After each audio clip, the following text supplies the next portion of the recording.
Our Brazil manager, Carlo Ancelotti, has revealed his 26-man roster for the forthcoming World Cup as he seeks to guide the Seleção to their 6th title. The global football community might face a significant Brazil challenge once more, as the tournament's most decorated nation suddenly appears to have rediscovered how to compete in modern championship football. 5 World Cup victories, 76 triumphs across 114 World Cup fixtures, the sole country to participate in every tournament edition. Whenever the Celestials touched down at a World Cup, the atmosphere transformed completely, becoming quicker, more electric, more captivating. Truthfully, most football enthusiasts of this century developed their passion for the World Cup specifically because of Brazil. The combination of brilliance and joy has returned. That iconic yellow jersey once stood as a promise of spectacular football. It guaranteed creativity, unpredictability, extraordinary talent, and sequences nobody else could replicate. That's precisely why this 2026 roster feels so compelling. For the first time in recent memory, Brazil doesn't merely appear threatening going forward. They look structured throughout their entire formation. Carlo Ancelotti, a tactician with 5 Champions League trophies and domestic championships across Italy, England, Spain, Germany, and France, has entered international management for his debut campaign. With Vinicius Jr. reaching his peak years, Rafinha delivering exceptional statistics at Barcelona, Neymar preparing for his 4th World Cup after almost 3 years outside the national setup, and Endrick emerging as the fearless teenage wildcard audiences have anticipated seeing on football's grandest platform. Yet the offensive lineup isn't even the most intimidating element. Gabriel and Marquinhos arrive as league champions. Casemiro and Bruno Guimaraes suddenly provide Brazil with one of the competition's most formidable midfield foundations, and unlike previous Brazilian squads that depended almost exclusively on passion and individual genius, this group now features a manager fixated on discipline, organization, and equilibrium. This is precisely why this 2026 Brazil squad could prove dangerous for all competitors. Because Brazil have stopped attempting to resurrect the beautiful football people recall from decades past, instead pursuing something more calculated, more intelligent, and significantly harder to overcome. This explains why the 2026 Brazilian team might silently represent the most threatening squad at the World Cup. Brazil transcends being merely another World Cup competitor. They're the nation that transformed the World Cup into entertainment. Before tactics evolved into detailed graphics and pressing sequences became standard football vocabulary, Brazil had already created something that commanded global attention. That yellow jersey didn't simply signify a team, it embodied potential, movement, creativity, the notion that football could suddenly stop resembling a sport and start resembling performance art. The historical record supports this. The only nation to feature in every single tournament. Other countries qualify for World Cups. Brazil feels like they exist there by birthright. The initial golden period introduced football to Pelé and Garrincha. By 1960, they'd evolved into something nearly invincible. Pelé, Jairzinho, Tostão, Rivellino, Gerson, Carlos Alberto. That squad didn't merely capture the World Cup. They revolutionized how people envisioned football's possibilities. Carlos Alberto's concluding strike against Italy, completing that magnificent team sequence, became one of the game's eternal moments. Not through complexity, but because it appeared predestined. Then 1994, featuring Romario and Ronaldo. And 2002, the final genuinely complete Seleção to claim the trophy. Ronaldo, Rivaldo, Ronaldinho, Cafu, Roberto Carlos, Lucio, Gilberto Silva defeated Germany 2-0 in the championship match. Ronaldo netted twice, achieving a record 5th World Cup. That squad possessed superstars, but equally possessed equilibrium. Cafu and Roberto Carlos delivered width. Gilberto Silva safeguarded spaces. Rivaldo connected the attack. Ronaldo converted everything. Not simply famous figures, operational tournament squad. And that's precisely where the challenge begins. Since 2002, Brazil never ceased generating elite talent. That was never the difficulty. The difficulty is the squads stopped feeling cohesive. The jersey maintained the enchantment. The framework underneath grew less persuasive. The cautionary signal arrived in 2006. Ronaldo, Ronaldinho, Kaká, Adriano, Roberto Carlos, Cafu. It resembled a dream team constructed by someone with unlimited resources. Then France eliminated them in the quarterfinal. Zidane dictated the tempo. France dominated the areas and Henry netted the decisive goal. Brazil had talent everywhere. France possessed the superior strategy. That elimination revealed something deeper than one disappointing evening. Tournament football was requiring more than ability, compactness, pressing resistance, midfield dominance, emotional composure. Brazil had the celebrities. They no longer automatically possessed the solutions. Then 2014 and everything shifted permanently. The 7-1 against Germany wasn't simply a defeat, it was the evening Brazil's football identity fractured publicly. Yes, Neymar was sidelined and Thiago Silva suspended, but even considering those absences, the devastation was too severe to rationalize. Germany registered 7 goals in a World Cup semi-final on Brazilian territory. The nation of rhythm appeared frantic. The nation of assurance appeared emotionally vulnerable. The squad that previously made adversaries pursue shadows was being dismantled by a team that processed faster, executed cleaner, and remained composed under duress. 2018, Belgium conquered them 2-1 in the quarterfinal. Again, not a talent issue. Belgium damaged Brazil through transitions, exploited the space, and imposed a frantic second-half pursuit. 2022, even more pronounced. Neymar delivered a magnificent extra-time goal that should have constituted a defining World Cup moment. Croatia equalized through Petkovic in the 117th minute and prevailed 4-2 via penalties. Croatia's midfield, Modric, Brozovic, Kovacic, disrupted Brazil's rhythm and managed the emotional intensity of the fixture from beginning to conclusion. Brazil didn't cease possessing stars. They ceased possessing answers when the contest became uncomfortable. Neymar evolved into the representation of that entire period.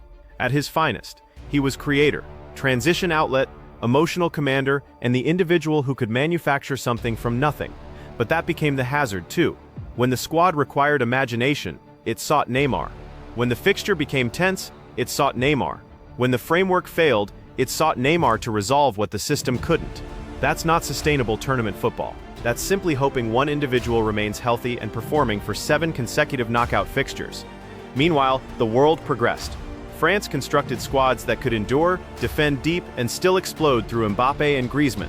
Argentina triumphed in 2022, not because they fielded the most glamorous roster, but because Scaloni assembled a squad that could adapt shape, shield Messi, compete emotionally, and survive diverse match types. Brazil continued anticipating magic. Everyone else continued constructing structure. That's why their contemporary challenge was never regarding talent. It was regarding connection. Too frequently, in knockout stages, they resembled a squad hoping something exceptional would transpire instead of a squad constructed to manage the uncomfortable moments. And that's why this present Brazil narrative is genuinely fascinating. Because the alarming element isn't that Brazil possessed stars again, Brazil always possessed stars. The alarming element is that after years pursuing the old sensation, they might finally be addressing the genuine issue. The World Cup is no longer captured through beauty alone. It's captured through balance. And for Brazil, that reality transforms everything. Brazil didn't recruit Ancelotti because they desired more spectacle. They recruited him because they desired discipline. That's the authentic transformation. For years, Brazil possessed sufficient talent to intimidate anyone, but insufficient framework to endure the worst moments of tournament football. Ancelotti alters that discussion immediately. 5 Champions League trophies, domestic championships across Italy, England, France, Germany, and Spain, and the exceptional capacity to supervise superstars without transforming the dressing room into a conflict zone. His designation matters historically too. Brazil represents football's proudest identity, yet they resort to an Italian manager because the challenge was no longer talent, it was equilibrium. He didn't inherit a squad soaring with conviction either. He inherited one that had recently been defeated 4-1 by Argentina under Dorival Jr. and required emotional organization more than tactical revolution. The initial indicators were revealing. His debut was a 0-0 stalemate away to Ecuador. Tense, uncomfortable, not attractive. Days afterward, Brazil conquered Paraguay 1-0 in São Paulo. Vinicius scoring from a Cunha assist. Qualification secured. Not beautiful, but that's tournament football. Endure, adapt, prevail. Ancelotti's brilliance has never been imposing one fixed system everywhere. At Milan, he constructed through diamonds and narrow midfields. At Chelsea, he captured the Premier League and FA Cup double with a more aggressive 4-3-3. At Real Madrid, he alternated between multiple formations depending on the players available. For Brazil, that matters because this roster doesn't require a coach who restricts its attackers. It requires one who provides them guidelines without eliminating their instinct. Ancelotti himself articulated his philosophy simply: structure without the ball, freedom with it. That one statement almost clarifies his entire Brazil undertaking. Now examine what he possesses to work with. Vinicius provides Brazil one of the most devastating, open space attackers in world football. Not dangerous because he positions and awaits delivery. Dangerous because once the contest breaks, he converts space into a challenge nobody can resolve quickly enough. Ancelotti already constructed the circumstances for him to become a Champions League match winner at Madrid. Now, he's accomplishing the same for Brazil. Rafinha brings a different kind of threat. He presses, attacks the far post, delivers set pieces, and provides Brazil intensity without the ball. His Barcelona education made him sharper tactically without eliminating the directness that makes him Brazilian. Ancelotti doesn't require every attacker to be a luxury. He requires forwards who can sprint, press, recover, and still damage teams. Rafinha accomplishes all of that. Then there's Neymar, and this one is genuinely complex. Brazil's all-time leading scorer with 79 goals selected for his recent continuity and physical condition rather than sentiment, Neymar made that evident himself when he dismissed the fitness criticism. But his function cannot be the old function anymore. Brazil cannot become a squad that delivers him the ball and anticipates a miracle. Utilized correctly, he becomes the connector, receives between the lines, decelerates the contest when necessary, releases Vinicius early, combines with Rafinha, unlocks deep blocks. Not the entire system, the final component inside one, Endrick adds the subsequent layer. His loan at Lyon provided him genuine senior responsibility before the World Cup, 5 League One goals and 7 assists from 14 starts and 2 substitute appearances. He's not arriving as a publicity name. He's arriving as a young forward who's confronted minutes, physical defenders, and pressure away from Real Madrid. Cunha provides Brazil intelligence between the lines, 10 goals and 2 assists in the Premier League for Manchester United. But the more significant point is the profile. Drops, combines, presses from the front, connects transitions at velocity. That assist for Vinicius against Paraguay was precisely the kind of action Brazil require from him constantly. Martinelli provides Ancelotti vertical running and defensive work from wide areas. Not the most glamorous name, but perfectly suited for tournament football. Presses, stretches the pitch, attacks the back post, converts defensive recoveries into counterattacks. Igor Jesus provides Brazil something they've genuinely lacked: 19 Premier League goals for Brentford, the highest single-season total from a Brazilian in Premier League history. A true penalty box reference. Evanilson at Bournemouth adds another direct young forward. 5 goals and 2 assists in 13 appearances after joining from Vasco da Gama. Luis Henrique offers a different rhythm entirely. Left-footed, strong in carries, useful when Brazil require a ball carrier rather than another pure runner. Paquetá connects the midfield to the attack, drifts into half spaces, adds the passing link. Neymar can't always carry alone. Fabinho provides Ancelotti a conservative protection option when Brazil need to close a fixture. The roster has different instruments for different game states, which is precisely what tournament football demands. Here's the genuinely frightening element about this attack. It doesn't need to dominate possession for 90 minutes to destroy you. A long ball into Vinicius. A Rafinha press forcing a turnover. Neymar receiving between the lines. Cunha dragging a center-back out of position. Martinelli attacking the weak side. Endrick arriving with zero fear. This isn't old Brazil attempting to recreate 1970. This is Ancelotti constructing something colder. A Brazil that can defend in structure, endure without panicking, then release some of the most explosive attackers in the world into open grass. That's why this squad is dangerous. Not because every sequence will appear beautiful, because under Ancelotti, Brazil might finally possess a strategy when beauty isn't enough. The alarming element of this Brazil squad isn't only the attack, it's what positions behind it. Brazil's World Cup narrative has always been communicated through forwards, but tournament football isn't captured by attackers alone. It's captured through the spine, goalkeeper, center-backs, holding midfielders, the players who maintain a squad alive when the contest turns ugly, and that's where this Brazil roster starts appearing more serious than people are crediting them. Alisson provides Brazil one of the calmest goalkeepers in world football, not simply a shot stopper. He transforms how a higher defensive line can operate through his decision-making, positioning, and capability to defend space behind the back four.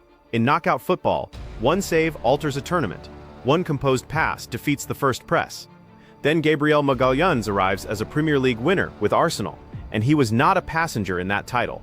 Arsenal's 2025-26 success was constructed on a record-breaking defensive record, with Gabriel central to it, also contributing important goals from set pieces. He defends forward, attacks first contact, dominates aerially, and provides Brazil aggression in their own box and threat in the opponent's. At Arsenal, he's been accustomed to defending large spaces behind an aggressive structure, precisely what Ancelotti requires if Brazil want to press higher without becoming reckless. Beside him, Marquinhos brings control, communication, and championship experience. PSG's record holder with 11 League One titles, 500-plus appearances for the club, and the face of their most dominant era. Luis Enrique publicly praised his leadership and long-term importance to PSG before this tournament. Together, Gabriel and Marquinhos' balance is what makes it function. Gabriel brings power. Marquinhos brings calm. One attacks the duel. The other manages the line. One brings Premier League intensity. The other Champions League and international authority. Around them there's genuine depth. Bremer's recovery speed, Danilo's leadership, Leo Pereira's Flamengo form, Ibanez's aggression, Wesley's athleticism. Brazil won't be deficient defensively. The genuine protection starts in midfield though. Casemiro isn't the youngest version of himself anymore, but his football intelligence still matters enormously.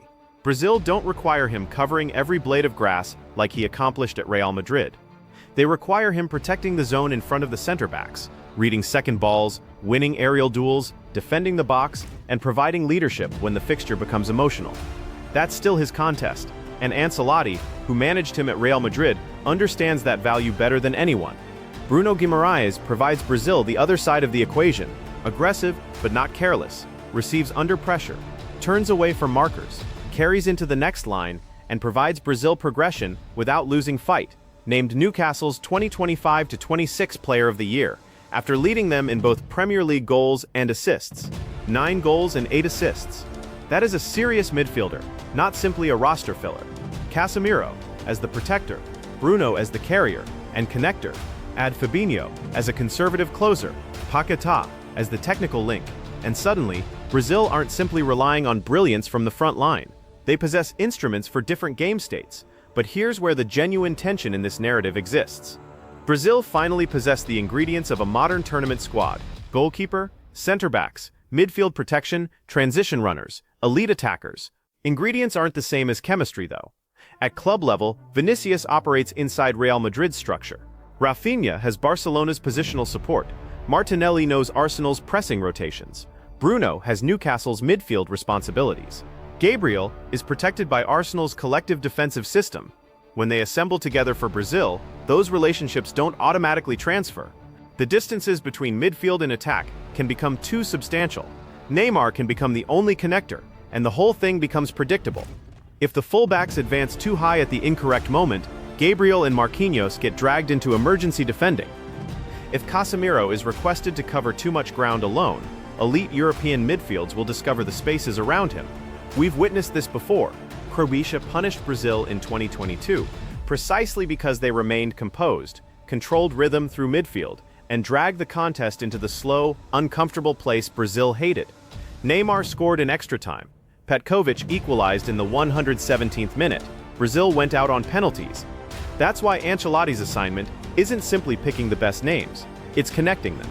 And that's precisely why this Brazil squad could actually capture the World Cup. Not because they're recreating 1970, not because Neymar is back, not because Vinicius can destroy anyone in open space. Those things matter, but they're not the complete answer. The genuine alarming element is that Brazil might finally possess a spine strong enough to support the stars. Alisson behind them, Gabriel and Marquinhos commanding the box, Casemiro protecting the center, Bruno Guimaraes pushing the squad forward, Ancelotti above it all, converting talent into structure. Brazil may not be the flashiest squad in this tournament, but for the first time in years, they might actually know what kind of squad they need to become.